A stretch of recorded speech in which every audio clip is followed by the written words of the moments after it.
ఓం శ్రీకృష్ణ పరబ్రహ్మణే నమః. భగవద్గీత 12వ అధ్యాయం భక్తి యోగంలో మనము 5వ శ్లోకము సాకార ఉపాసన సగుణోపాసనకు దేహాభిమానము ఉంటే కష్టము, వాటిని తొలగించుకుంటూ మనము సగుణోపాసన చేస్తూ ఉంటే మనకు దేహాభిమానము అనేది పోవచ్చు అని చెప్పుకున్నాం.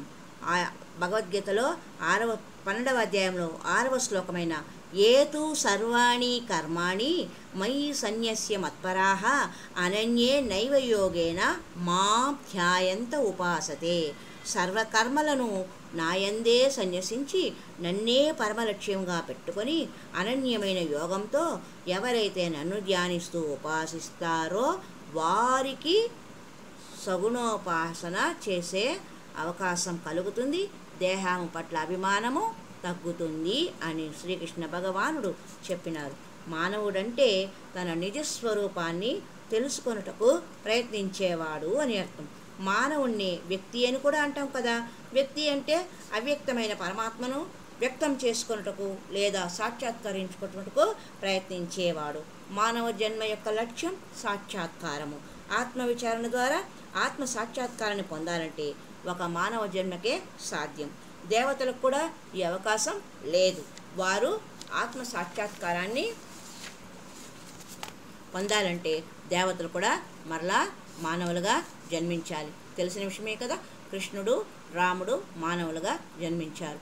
ఒట్టి మానవుడుగా జన్మిస్తే చాలదు, మోక్ష అపేక్ష ఉండాలి, మహాత్ముల సాంగత్యం లభించాలి. అట్టి వారికే జన్మను తరింపచేసుకునే అవకాశం. నిర్గుణోపాసన చేసే అర్హత రావాలంటే ముందుగా సగుణ ఉపాసన చేయాలి. సగుణోపాసనే కదా అని చులకన భావం ఉండకూడదు. సగుణోపాసన మాత్రం లోకంలో ఎంతమంది చేయగలుగుతున్నారు? మనమందరం నిరంతరం ఎన్నో ఉపాసనలు చేస్తున్నాం. పుత్ర ఉపాసన, కళత్ర ఉపాసన, దేహ ఉపాసన, గేహ ఉపాసన, విత్తోపాసన, క్షేత్రోపాసన, ఇలా ఎన్నో ఉపాసనలు చేస్తున్నాం. కానీ ఈశ్వర ఉపాసన చేసేవాళ్ళు నూటికి ఒకడు ఉంటాడా? కనుక సగుణోపాసన అల్పమైనదనే భావము ఉండకూడదు. ఎందుకంటే మోక్షాన్ని అందుకోవటమే మానవ జీవిత పరమలక్ష్యం. అందుకు నిర్గుణ ఉపాసనయే దారి. అయితే నిర్గుణ ఉపాసనకు సాధనం సగుణోపాసన. దాని పద్ధతినే ఈ శ్లోకంలో మనకు మూడు విషయాలుగా చెప్తున్నారు.